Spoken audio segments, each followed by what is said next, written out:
Hello, ladies and gentlemen, it's I, Taylor Field, and I'm here today because it is the day of Child's Play. That's right, Chucky has made his comeback in the theaters, and I'm here to talk about it today.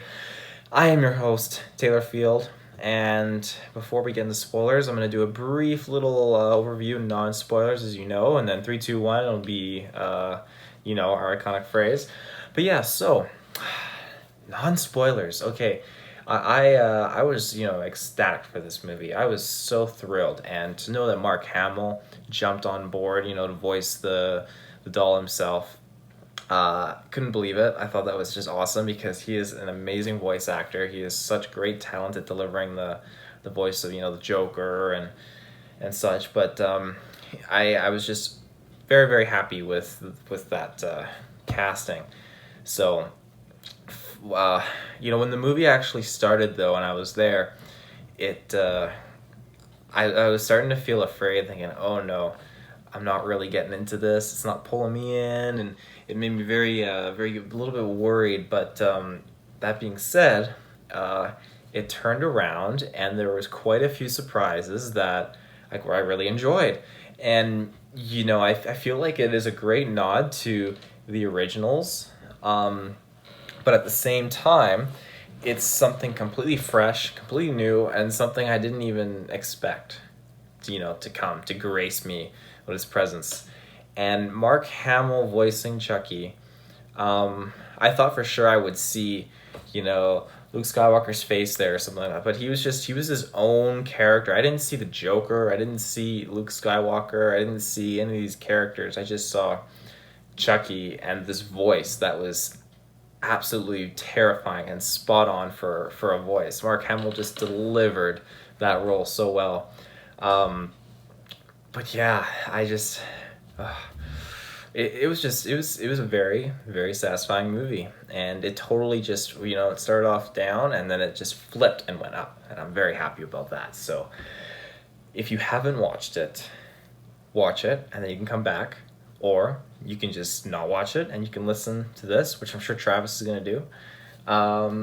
But yeah, so 3, 2, 1, Geek versus Assemble.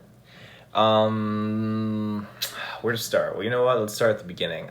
This movie, right away, it just totally retcons the original origins of Chucky. Charles Lee Ray, not a thing in this movie. He totally just different universe, multiverse Chucky's. That's what they're playing. It's not what they're playing at, but that's So, basically, you have this construction line in Vietnam, and then building the Chuck. Oh Jesus! Hit the mic. Sorry. They have a Vietnam kind of line, assembly line where they're building the Chucky's, and essentially. One guy gets super pissed off and just removes all of the safety protocols off of one doll. And I thought, okay, this is what really bummed me out. I was waiting for the part where the guy dies and his soul goes into the doll, but, I rolled with it. It's a remake and they're trying to make it more modern. And that being said, the doll itself is a complete interactive experience. It imprints on its user, and it studies and learns and connects with everything in the cloud that are all a part of this company's devices. And this company makes dolls, makes toys, makes thermostats, it makes smart homes, kind of like a Google Home equivalent and that sort of stuff, and just state-of-the-art technology. So Chucky is really just another piece of the puzzle. And this doll, Chucky himself, since he has all the protocols disabled, he can learn all these different things. So that's the kind of twist that they made and went a different route. It wasn't essentially this time it was a doll possessed by someone. It was just this doll was just running rampant, and the guy that did this, he killed himself afterwards. So it is implied like his soul did take into the doll, even though that's not the case. His soul has moved on, but it's like his spirit has actually continued to live through the doll and what it's doing. And it's just totally changed for a modern age, because even Andy's mom is just kind of a bitch, and even Andy is just a bit of a punk, but he fends for himself. He's a tough cookie. But the whole first half of the movie, Chucky is getting kind of established and set up as a kind of like a good guy. Like you're kind of rooting for him, but all the while he's doing his thing, you're creeped the hell out because of his like facial movements and how he's moving and talking. And Mark Hamill again just delivers that role like, "Hi, Andy. Oh, is it time to play?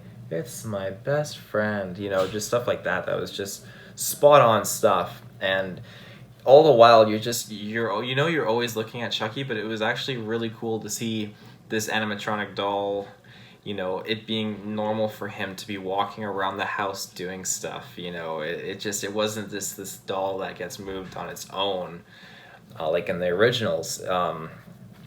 He learns, and as the story progresses, he just falls head over heels with Andy, and Andy learns that he's a special character, that he is not like the other buddy dolls, and he can do different things and say different things.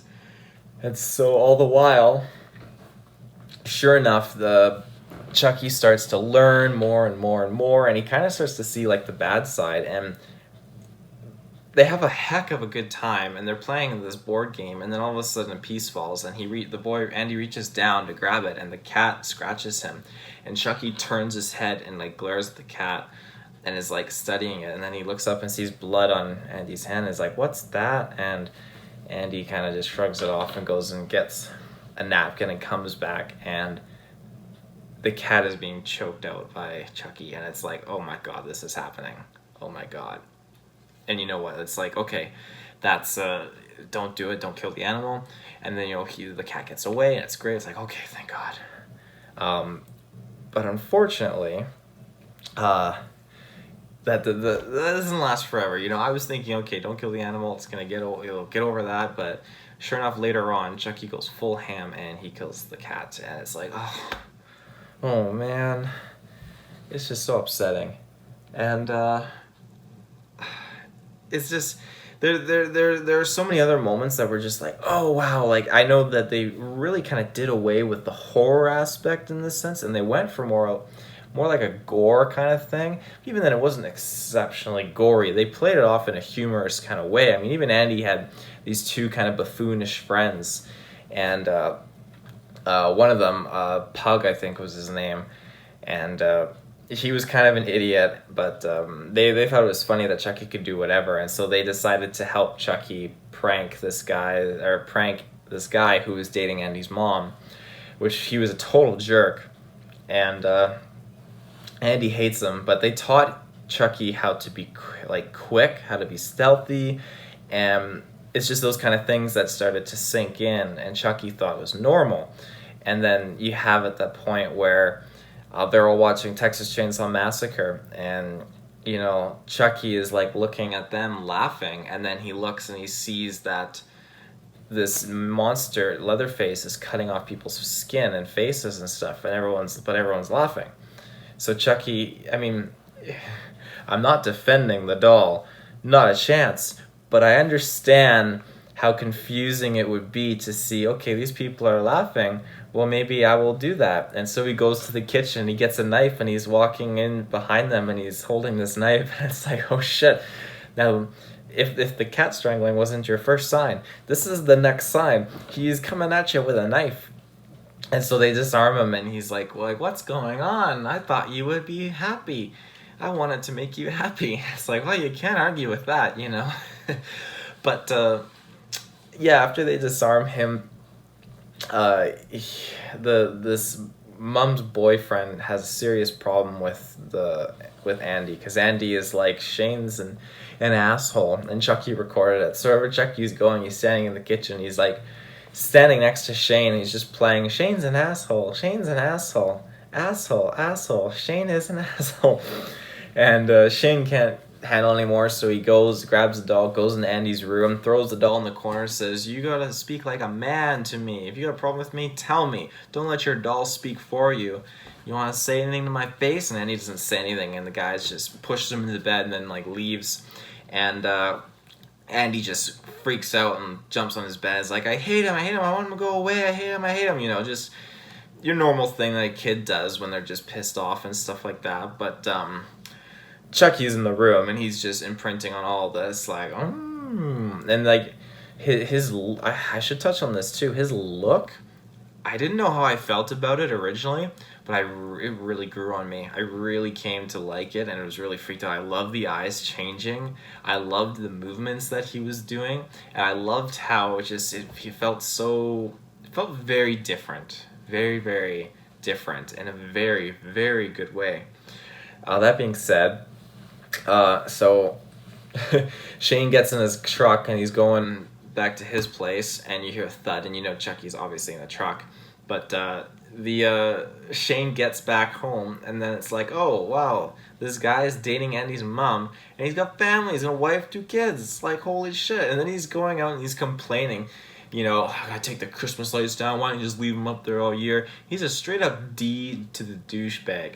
You know, I can't stand this clown already. You know, when Andy comes home, the mom walks around the corner and is like, hey, you want some pizza for dinner? And then Shane comes around the corner, he's buckling up his jeans. It's like, oh, you know, what do you expect? Of course the kid's gonna hate you, you son of a bitch. But, so Shane's working on the Christmas tree lights, and he's undoing them off the roof, the gutters, and, sure enough, a thud hits his ladder, and he's like, oh, fucking raccoons. It's like, okay, there's a point in your life where, you know, you gotta, you know, I can't even say that as an example. You know when something's a raccoon and something isn't. If you're on a heavy-duty ladder, and your whole ladder shifts, it's not a goddamn raccoon. Holy shit.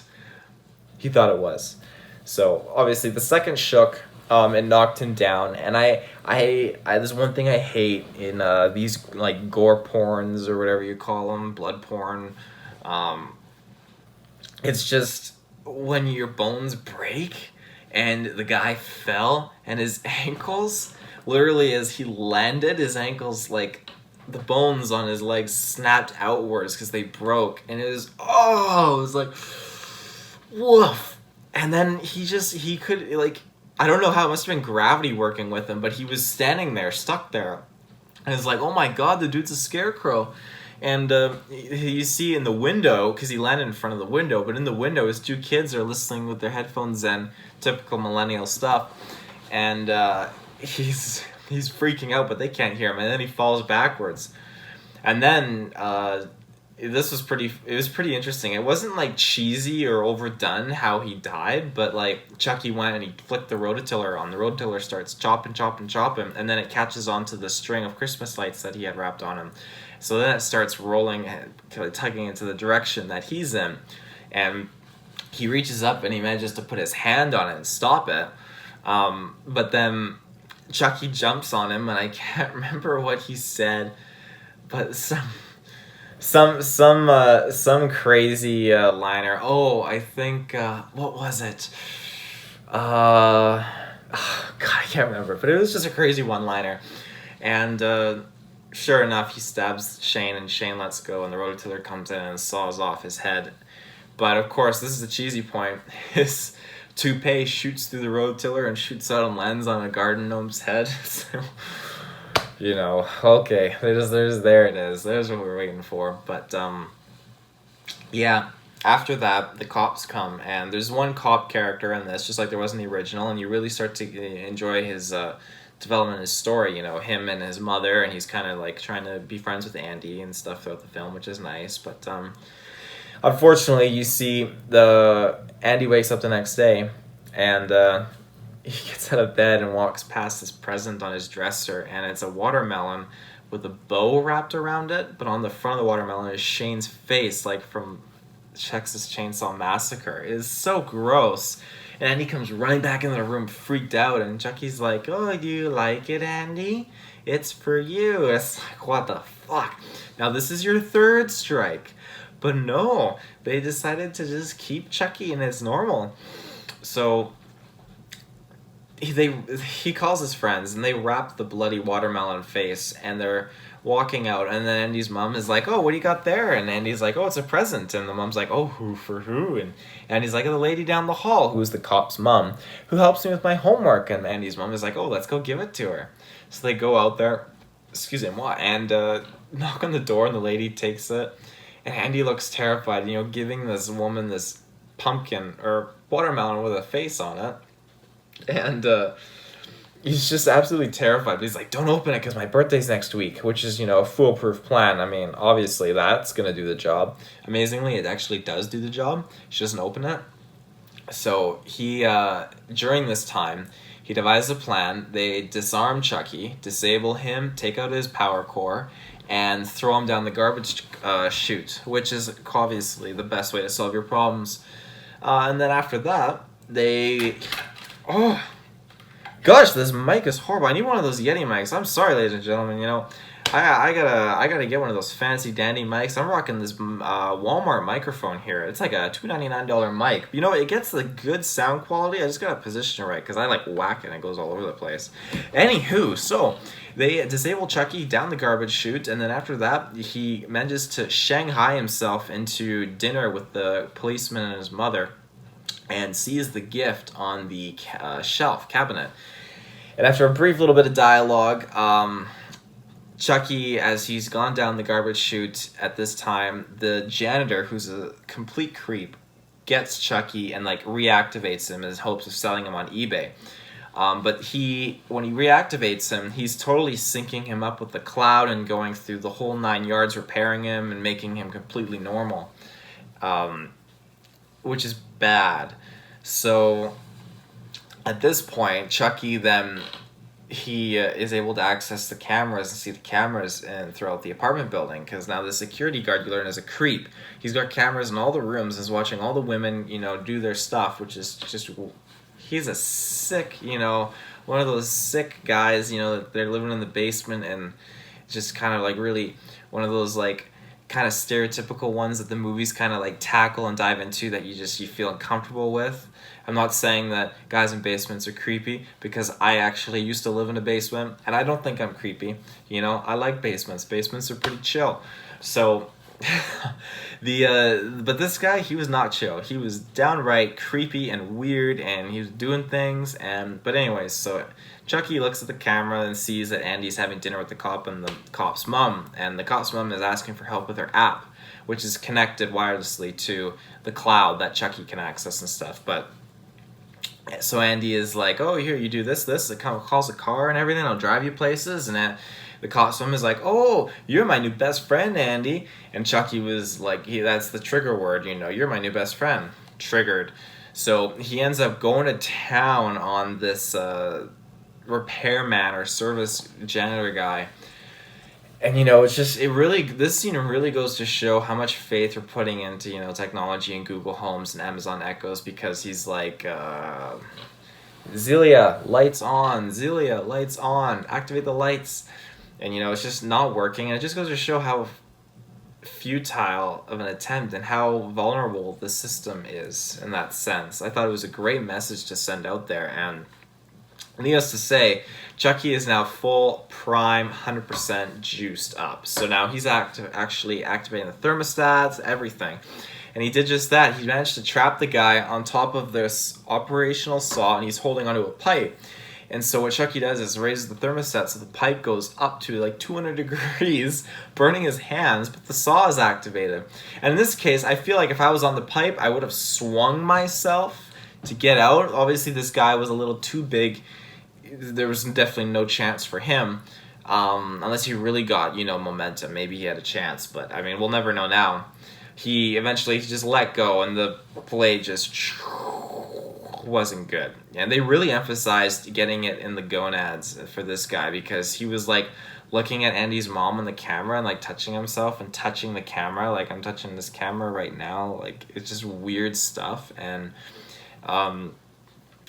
so first they showed, Chucky actually stabbing him up there, which was just, oh, and then he lands on the saw, and it's like, ooh. So not grade A good. Very much gore. But after that, the cop finds his body, and just everything, all the evidence is looking closer and closer towards Andy, and that's not good because Andy didn't do anything. This is a doll, but Andy. They all thought that they got rid of the doll, but now Chucky is full blown back at it, and he manages to get a different set of clothes that are clean, and he poses as another kid's doll. He mails himself to another doll, which is great. It just felt like classic Chucky, mail himself around, and so Andy is just thinking that Chucky is gone. Is just he feels uncomfortable with this other new doll, but the other doll is just playing it off like he's not Chucky and everything, and the acting was great. And then he's subtly showcasing, okay, you are like I am Chucky, and he's making Andy go insane because Andy just starts freaking out, smashing things and everything, and it gets to the point where the mom is just so worried for him and brings him to work. And when they're at work, they're unveiling that night. It was a late shift. They're unveiling the new Buddy 2, Buddy 2.0 or whatever. And it was like a newer look and all that stuff, completely changed, updated model, and sure enough, the Chucky was there, and Andy's friends. They like you can see what Chucky sees through your camera on your phone or whatever. But yeah, so the friends kind of see this footage of Chucky following the cop's mom. That's how they know, okay, Chucky's still alive. But what happened in that scene with the cop's mom, she was going to bingo and Andy couldn't rescue her in time, and the car gets to bingo, and then Chucky hotwires with his ET fingers the car and totally just fudges it up, and you get a couple scary moments there when she's spinning around and he smashes the car or whatever, and then he pops up in the car and shanks her. And so that's what really pushes the cop over the edge, and that's what really just it pisses Andy off, and yeah. But that's the footage, that these kids see, and so they run to the store because they can see, again, the live footage of Chucky actually watching Andy. So they run to the store to go help him, and they get there just in time, because as they get there, they're about to unveil the new Chucky 2, and the cop gets there too, and he grabs Andy and throws him to the ground and is arresting him, and his friends are like, no, we gotta get you out of here, and the mom comes in and is like, no, you can't, don't arrest him, and then the countdown counts to 0, and all the people start storming into the store trying to get their Chucky 2, and all the while this guy in a mascot Chucky costume or whatever of a Buddy doll, he's about to walk out, but Chucky shanks his neck, and he walks out, and he's stumbling about, and people are all cheering.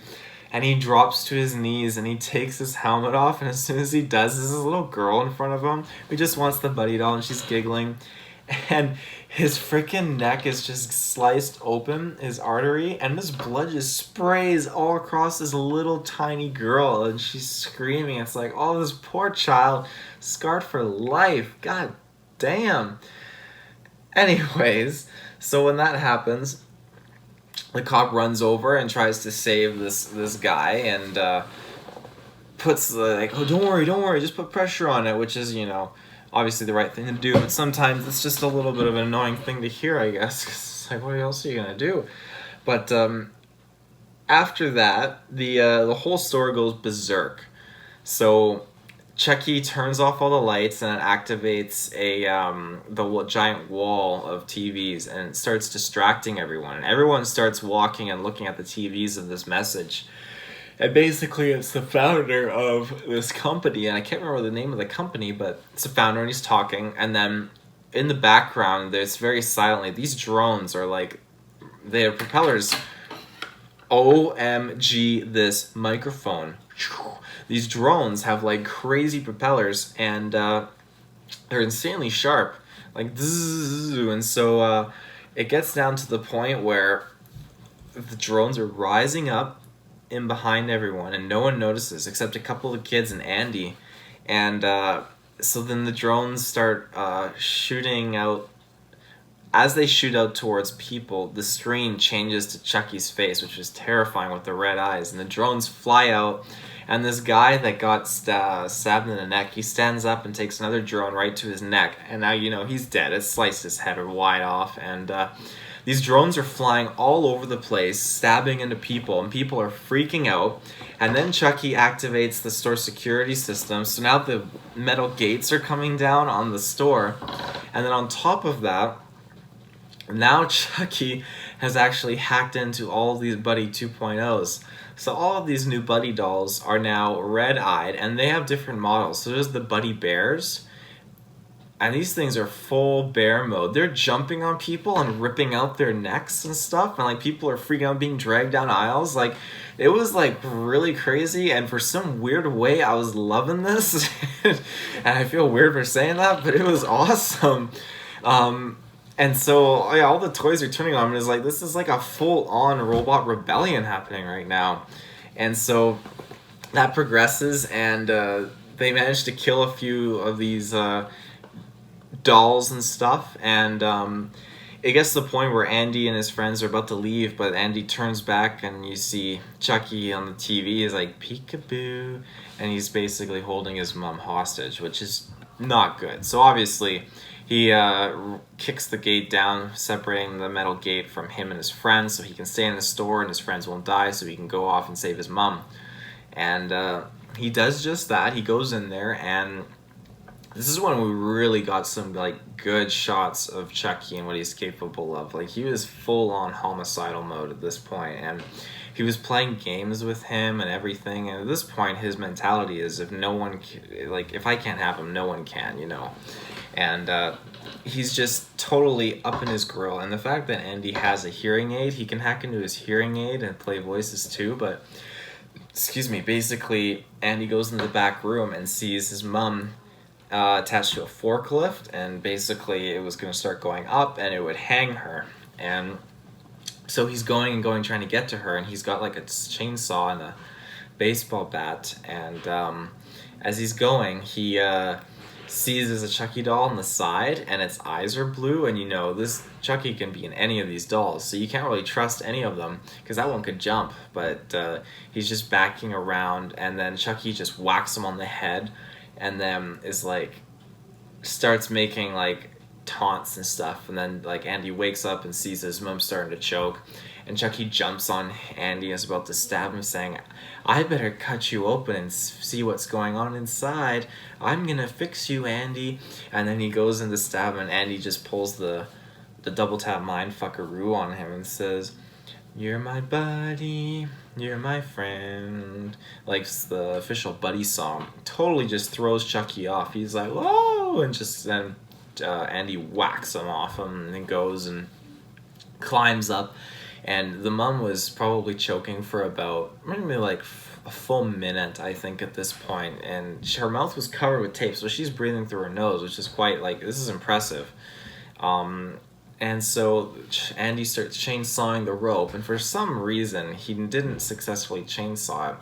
So this was even freakier. Chucky did like a super jump out of these boxes behind him, and they both jumped together onto the rope, and somehow Andy got the knife from Chucky and cut the rope, and the mom fell, and then she was okay. But then, yeah, they're both kind of duking it out, Chucky and Andy, but Andy manages to still hold the knife and jump up and stab Chucky, and you think, okay, now he's gonna die. And Andy walks away, he's like, Mom, Mom, and you hear Chucky saying, you're my buddy, you're my friend. And then you see Chucky jump up after him, and then all of a sudden he takes a bullet and flies sideways, and it sees that it's the cop that shot him, which we thought he was dead, because we did see him take one of those drones to him, and we thought he died, but apparently he lived, and he shot Chucky, and then all of a sudden, you know, Chucky just gets back up again, and the mom comes in and rips Chucky's head off. It's just absolutely insane. But it's classic Chucky. You can't put a good guy doll down. But at this point, the kids, they took the body of Chucky out back and they beat it up to shit. And that's kind of where it starts to end. And then it goes to showcase the owner of the company saying, we are not responsible for the events or the products that happened, you know, during this. And it's like, really? How does that even work? You created this car, and the car was self-driving, and it got into a car accident, and a woman died. You created this doll. The doll killed people. You're responsible for that technology. Apparently they're not. They're claiming they're not. but they're saying, oh, we're gonna have all Buddy 2s off the market, but we do believe, that Buddy dolls should be a good, loyal companion for your children because everyone deserves to have a friend till the end.